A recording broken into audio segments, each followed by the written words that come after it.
All right. So this mission trip, actually, I'm sorry. I promised Jake. I promised I wouldn't move around too much. All right. Anyway, these are some big people, though, right, Jake? This is going to be hard. This is going to be hard for you.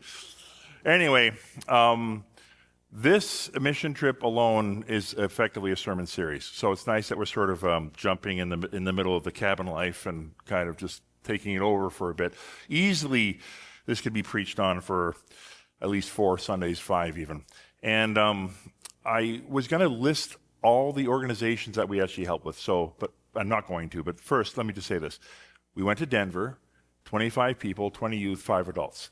About a third had never been on a mission trip. About a third had been on 4 and more with me, right? So there was a nice, pleasant mix of wonderful people that all went basically on this. It went flawlessly, right? Everything went perfect? Absolutely.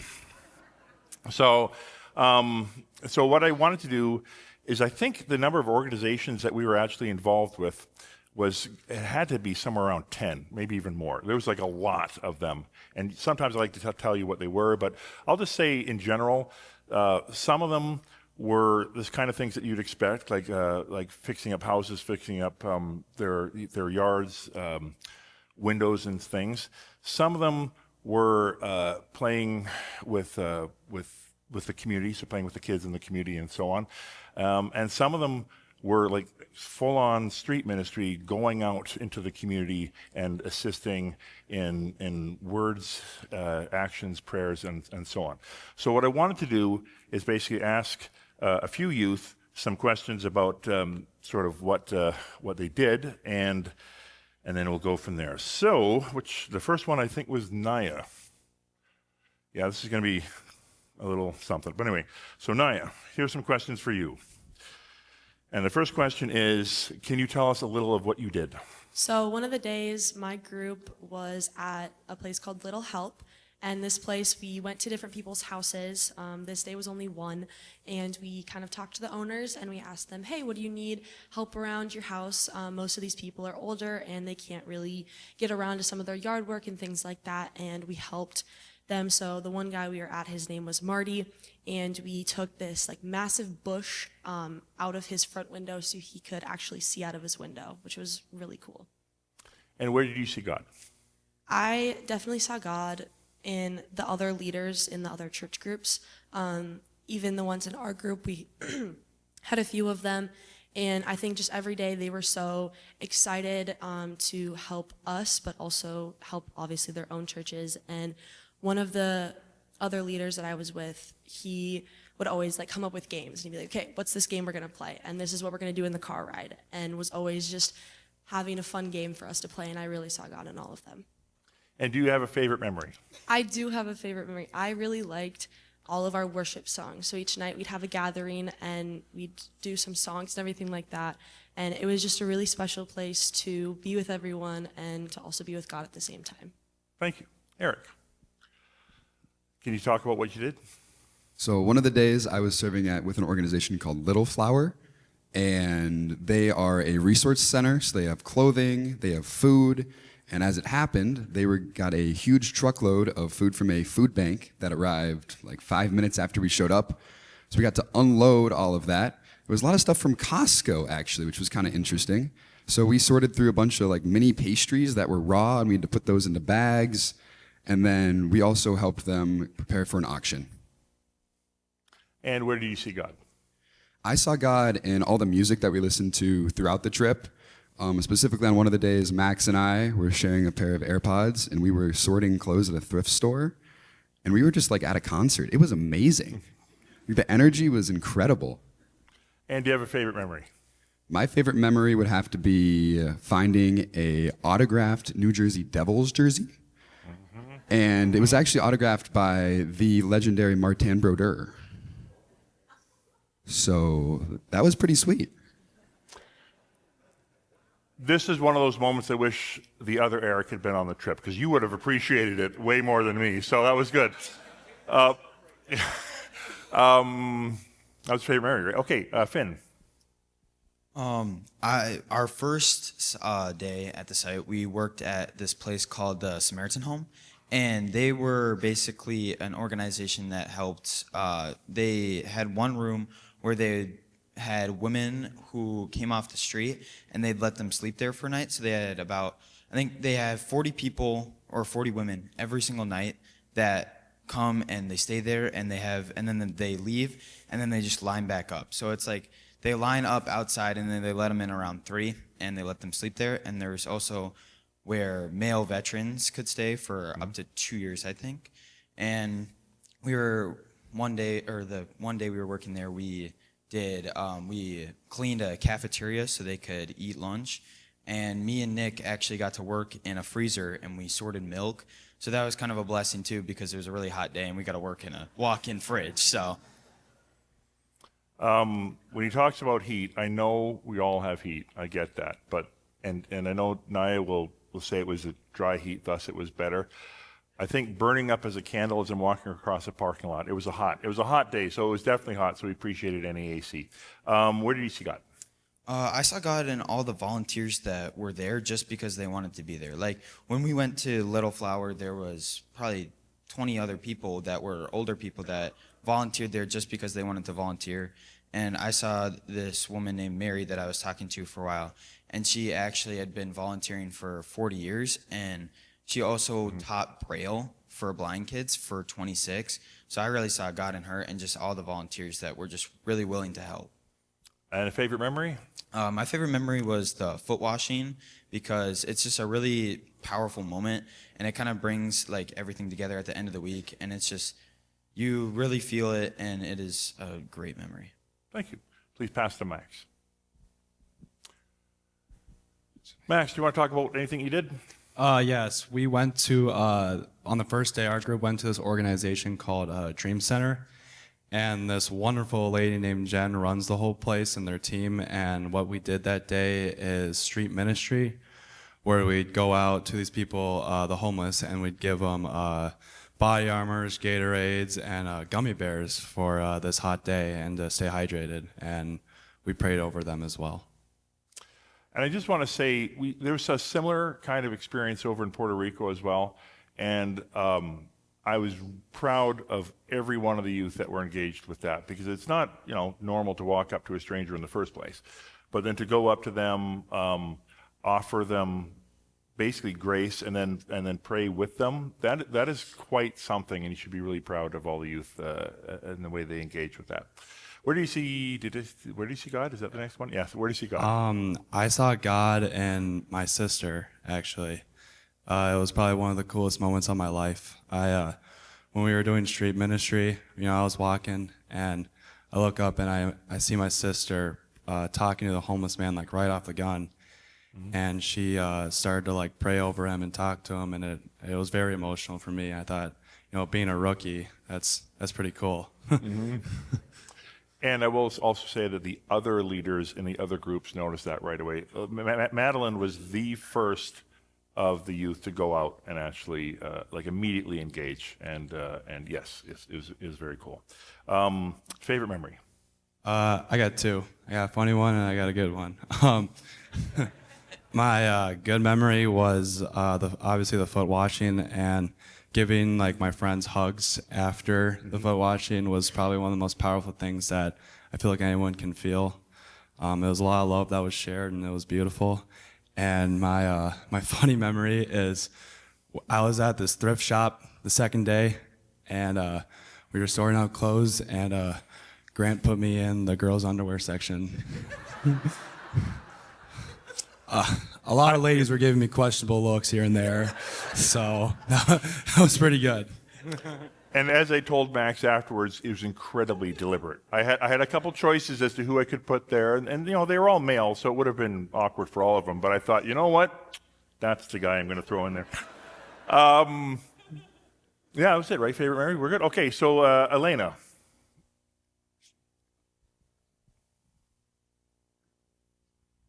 Elena here? Yeah, there you go. Please. Oh, sorry. Hi, Elena. That's right. Can you tell us a little bit of what you did?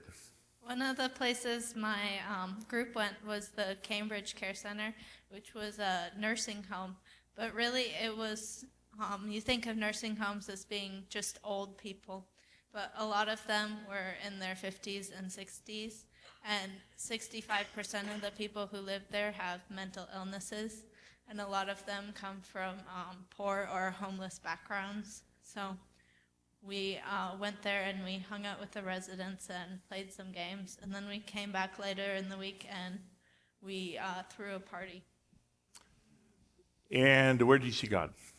I saw God in Stacy, the recreation director there. She said, in her words, she feels called by God to love the people who are hard to love.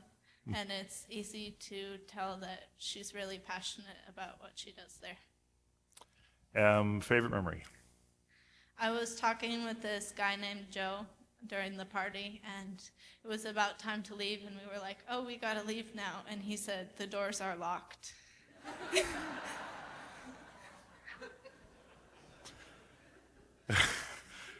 All right, Wyatt. Wyatt, Hello. tell us something about what you did. Yes. First of all, I would like to say a huge thank you to everyone in the congregation who donated and helped fundraise and helped give us the ability to go on this wonderful trip. So round of applause for you guys. That is truly we would truly not be able to go on this trip without every single one of your guys' help. Yes, my name is Wyatt. Hi, Wyatt.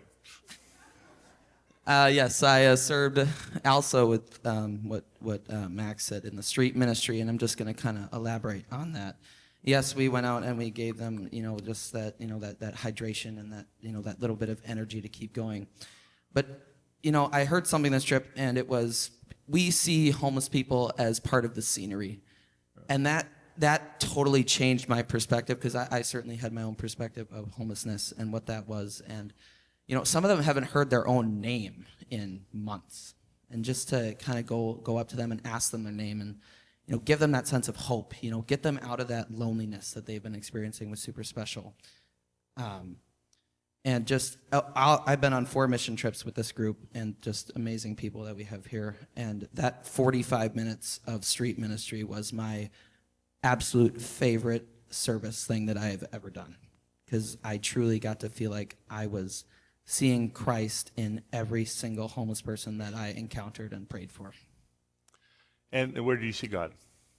I saw God. There was this one homeless man. He was African American. He was laying down under this tree, and I went up to him. I asked him what his name was. His name was David, and I gave him the drink and the candy, and I got to kind of like got down next to him and said, "Is it okay if I prayed for you?" And he said yes. And I prayed for a couple other homeless people, but this moment was special because we were under this tree, and I kind of felt like it was like God was kind of like surrounding us at that moment. And I asked him if I could hold his hand. I kind of prayed for him, and I can't exactly remember what I said, but it was just such a special moment for me, and I really saw Christ in David. And a favorite memory? I have a few favorite memories. One of them is we didn't die when we turned onto a 3-way, one-way, the wrong way. And then Remember, Alona did a lot of stuff for the mission trip, so it's She okay. Yeah. Yeah. And then another one is we went on this hike on, Saturday. And me and Max, we stayed back to walk with Grant, because Grant was kind of behind the group. So me and Max were like, well, we better stay with him. We don't want to lose him. So me and Max, we stayed back with him, and it was just super fun to talk about whatever we talked about. Grant only fell down once, and we were there to help him. So I'm just super grateful that we were there for Grant, and Grant was there for us to teach us all those wonderful things that he did. I also got to hear his sermon on swearing, which was great too. Yeah. All right. Do any of the leaders want to say anything? It's okay if they don't. Okay. I'm Alona. I am just so blessed to have the ability to be with this group. And like Wyatt said, thank you all for making that possible. If you could just be there for a glimpse of a moment to see how they interact with people not from our group, it is the most incredible thing ever. So thank you, all of you. Great, thank you. Oh, Sean, too. Okay, Jean wins because she went first. We always say that this is an amazing group. They are deep, they are thoughtful, they are hardworking, they're friendly, they're just open and amazing. But what's wonderful is that other youth from other groups were telling their leaders about how great this group is, and other leaders were asking, what's the magic?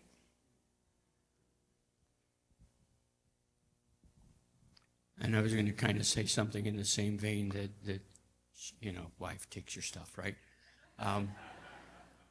But yeah, we did have a lot of other leaders say that. I just wanted to point out, thank you to all of you who wore the colors to support us. We appreciate that matching.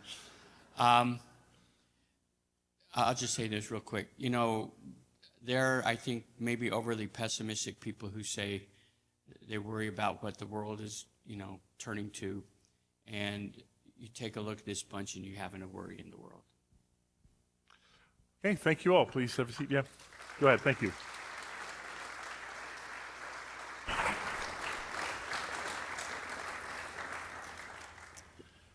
All right, now comes the 45-minute sermon. So, ever since I did the first mission trip here, which Nick was on, I've always really insisted that the youth come up and explain a bit about what they've actually done. And I wanted them to do it. I didn't want to be the guy that actually did it. And as I said, there were lots of different sites. I think probably about 40% of what we did, of the sites, was represented by what they actually said. They did a whole bunch of other things too. And I just wanted you guys to get a flavor of what actually stood out for them. And thank you, I was going to call you Dwight again. Thank you, Wyatt, for starting the thank you, because it is true. They've already said a lot about the congregation, and I agree. This is absolutely impossible from a cost perspective to actually do this without the support, both through the fundraising thing and just the general support of the actual, through the church itself. By the way, I got to bed around 1, and I was up early. So you're going to get one of those sermons. I hope that's okay. I really want to thank also the staff also, because it is, for me anyways, pretty chaotic as we come up to this, and poor Eric gets a call about our credit card being, declined. I mean, all this stuff happens, and they are so supportive, so thank you very much. And Heather, by the way, our finance person, is just about to get a bunch of stuff, so I'm sure she's going to be excited about that. Parents, again, the parents, it's any ministry, certainly youth or children ministry is 100% dependent on the support of the parents. And the fact that parents would trust us with their youth, I think it's just great. And I can tell, there's just a lot of support. Also, by the way, I think Caroline led an effort to get us fed when we came back. I mean, just those little things, Jeff vacuuming the vans, all that kind of stuff is very important. The volunteers that came with me, of which some of us had to do give up a whole week of PTO. I mean, that's not trivial, right, for a lot of us. And so, and I got to say too, how much easier, it wasn't easy, but how much easier this trip was by having a really cool mission leader team that understand not just mission, but they understand youth. So that's very important, and we as Advent are very blessed to have them. They should get applause. Let's do that. All right. Because honestly, it's hard. It's hard. The whole leadership thing with youth is hard in the first place, but going on a mission trip and, sleeping in those giant feather beds and sitting by the jacuzzis, that's all sarcasm. None of that happens, right? So, having one shower a day at the end of the day, it's something. So, but again, a huge amount of thank you, though, to the youth. And I do mean this. I have problems here because I got Nick here, who was on the first trip. And I got it with me, the first trip with me at Advent. Nick, just stick your hand up so people can, so I don't just keep focusing over there. Anyway, so Nick went on one of the first trips, and I remember actually being very impressed with Advent youth then. You guys had your moments. Yeah, it's deserving of that look. But I was actually pretty impressed. And, Nick was one of these guys that would, apparently steal people's air mattresses and run around with them and stuff like that. Anyway, but and it just I was saying to Eric, Pastor Eric, that every year is notching up. Every year is notching up. And, we had our reboot, right? We had the COVID thing, and then we had our reboot, where we had, I think, 7. We had 7 youth go on that first mission trip after COVID. And I dragged my daughter along with us for that one because I wanted her to be the bridging youth, the youth that remembered from before. Because usually mission trips are layered, right? And there wasn't going to be any layering. I had basically 6 youth that had no idea what a mission trip was. And there's some significant components. Sometimes, like the foot washing thing, for example, is a tough sell if no one's actually done it before. So Riley was the daughter for that one, and she came along and she was great. Because of her bridging, it's just been great. The leaders, our group were true leaders. We had true leaders within the youth group that were really supporting and the mission. And I think that's very important. What I wanted to do relatively quickly is focus basically on a couple pictures, because I can't just talk about everything. So let me talk about the first part, which actually is not on this picture. So I had a bit of a fall. I don't know if that actually, I can't remember if that actually came up in the discussions or not. I make the joke I fell off a cliff in Colorado. It was actually a curb. So I fell off a curb, and I fell down pretty hard actually. And I did one of those, if you know Carol Burnett's show, the Tim Conway fall. You guys, enough of you remember that show to remember this old guy that took him half an hour to fall, and he's rolling and hitting everything. And that's kind of me. I kind of fell classic, knee first, followed by the wrist, followed by the elbow, followed by the back of my head. It was a beautiful moment, right? And then a huge amount of pride in me is now just gone. I mean, believe it or not, youth, I do have some pride. And so I'm laying on pavement. There's no cars. There's no danger of cars. But I'm laying on this pavement. And I look up, and go ahead, Clara, stick up your hand. How much higher? So anyway, by the way, I'm surrounded by youth, and they all have the fabulous old man down look. and Clara was the one I just seized eyes on, and I reached out, and she lifted me up, and I'm not like 150 pounds, so way to go for that. But I thought at that moment, I was struck by the theology behind that. I mean, it's a nice story, right? But the theology behind that is, you go through life, everything's great, and then sometimes you just fall.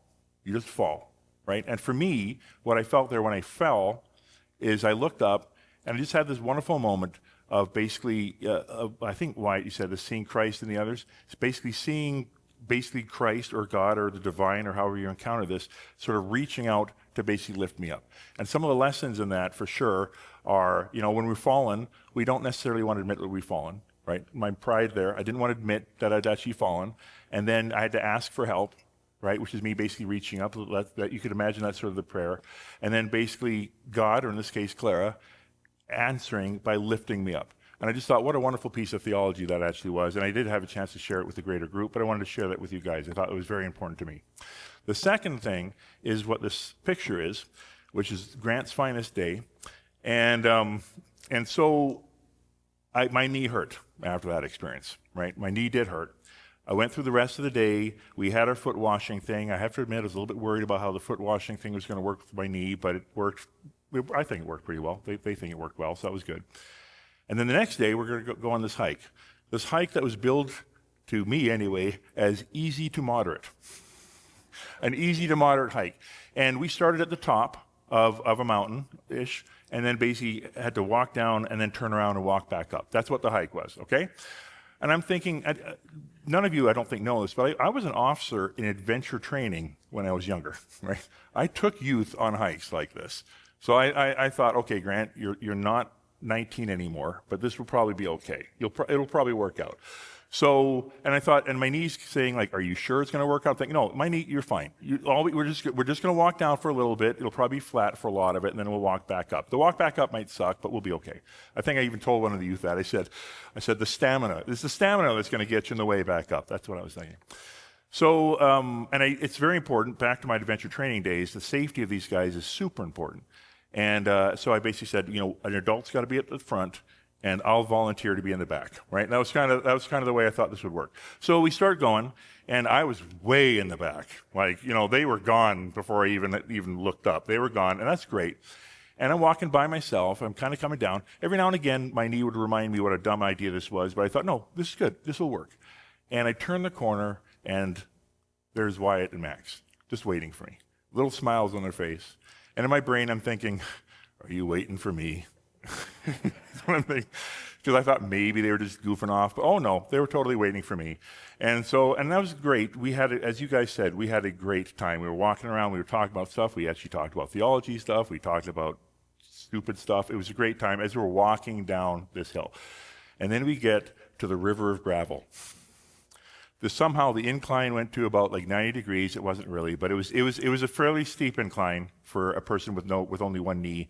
And it was all gravel.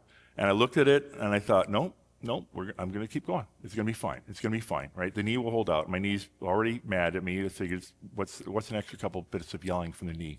So I start walking down, and sure enough, my good leg first. Well, that only works if the ground is there, right? So as my good leg went down into one of the parts of the ground, it slid out. And then the bad knee, the one that didn't want to be there in the first place, basically decided, I'm not going to help you. And down I went, and as I jokingly said to the youth, I left a piece of me on that mountain. It was a beautiful time, right, as I'm sliding down this gravel mountain. And similar to the story I just said with Clara, I don't want to be on the ground. Like this sucks. And I've got these two youth, who, by the way, thank you for not giving me the old man down look, but they were still concerned. Wyatt eventually goes off. He gets me a stick. It was a beautiful moment. They managed to get me up. That was really hard because the ground itself is not there. So they actually got me back up again. And then we continued to walk down, and then we get to the bottom. And then they get to see all of their concerned faces, and then sort of we eventually turned around, came back up. This time Eric decided to stick with the other two guys and Alona to make sure we're okay. And so then we all go back up again, and one thing I got to say, again, very concerned for their safety, I made sure they all had water bottles, as all the leaders did. Guess who did not have a water bottle? I remember thinking, oh, that's right, mine's in the car still, but it'll be fine, because, I was the officer in adventure training. I know what I'm doing. It's fine. Well, I think by the time I got down to the bottom, I felt like a prune. On the way back up, I felt like a raisin. Like there was like no moisture left in me at all. And again, great youth. They're offering to share their water with me. I'm trying not to, because I know that they actually need it. But in the end, we're walking back up, and again, very humbling. And this is where I'm going with both these stories. Very humbling to have the youth take care of you. I thought that was very interesting. Like almost all the time with these guys, especially on mission trips, and Alona, but I'll just talk about me because it's my time. I'm sitting there, I'm trying to make sure, are they safe? Do they have what they need? Do they, are they ready for this trip? If they're out of sight, I'm freaking out. I'm always trying to make sure I know where they are, what's going on, and I'm the one looking after them. And in the case with Clara, she's the one that picked me up off the ground. I didn't pick up a youth off the ground. That's an incredible reversal for the way that I've seen ministry for me. And then in this case, having these 3 strapping young lads basically literally surrounding me like guardian angels to ensure that I don't careen to my death, or in this case, even just simply stop. I think there may have been some concern about my heart, but I'm just being clear. I'm fine, but whether that's pride or not, I don't know. But what I want to basically say about the point of this story is, for both, is because how does this matter to you that I fell on the hill? How does this matter, right? I don't want this just to be a report about the mission trip. I want you to understand the theology. So I think that, as I think some people have said, some people think that, they underestimate youth. They do underestimate what youth can do, how they can think. I remember being told at one point, don't use the word theology for youth. That's too big of a word. And I came from a militaristic background. And in my militaristic background, we had very high expectations about how you should perform in a militaristic environment. And I carried that over to youth. They have no problem talking theology. No problem. We had some theology with half of my, thing on the mountain. We can still talk. They are ready to talk about that. So for sure, if you have youth in your life, you can certainly talk about theology. These guys are natural theologians. And in the case of Advent, these guys are natural helpers. That picture, I think, was probably the last 10 minutes of my life, I think, because we were nearly at the top now, and they just step in and they fill the gaps. They want to do this, and I think I want you guys to understand that they basically they understand ministry and they live into this. When I think about the sites that we were at, right, because these are normal. These are, I'm assuming, are you guys normal? They're normal teenagers, right? These are normal teenagers, right? We get fed all this stuff on social media about how, bad everything is, and there's definitely some stuff that needs to change. And, these guys have a 5-second attention span, or these guys, they have no idea what life is like or whatever. They understand, right? They have an attention span. And to underestimate their abilities, I think, is a detriment to the church and a detriment ultimately to your lives. So that's one of the things I wanted to be clear on. And there was one other point, and I think that was that how does this fit with the scripture, the clothing yourself in love? I think, again, someone brought this up. The other leaders in the other groups noticed, right? They'd come up to me going, what are you doing, right? That makes these guys so awesome. And there'd be this look of horror on my face because I don't know what I'm doing, right? You can't go to the playbook of youth in the 1980s and the 1990s or the 2000s. Every year they're different, right? Every year they are different. And the only thing I could say to them, and this is what I'm going to say to you, is what I try to offer them is basically authenticity, right? I am who I am right now as I am when I'm laying on the ground. I try to offer them unconditional love, which is something that they don't get, right? They don't get that, right? Like social media is constantly feeding them, everything's feeding them, that they have to either prove their worth or they're not good unless they get this, right? It's this capitalistic model of basically, if you have the right watch, you'll get this. If you look this way, you'll get this. If you have a car, you'll get this. It's all built on I will love you if. And I know I'm not perfect at this, but I really try to offer, I take the if off. It's not I will love you if, I love you, right? That's what I try to offer them. And I would argue that the church overall, if you clothe yourself with love, you clothe yourself with compassion, you clothe yourself with kindness and gentleness, if you actually listen to the reading and actually embodied that, the Christian church would be in a much better place, our country would be in a much better place, our schools would be in a much better place, and our workplaces would be in a much better place. So that's kind of what I'm going to leave you with, is this idea of clothing yourself. There's lots of stuff in Colossians I could talk about, but that particular section, for me, has been a vital thing for about maybe 30 years of my own theology. So I want you guys to sort of definitely embrace that don't underestimate the youth, basically, and then listen to what our faith is trying to tell you. Clothe yourself in love, clothe yourself in compassion, clothe yourself in gentleness. Amen.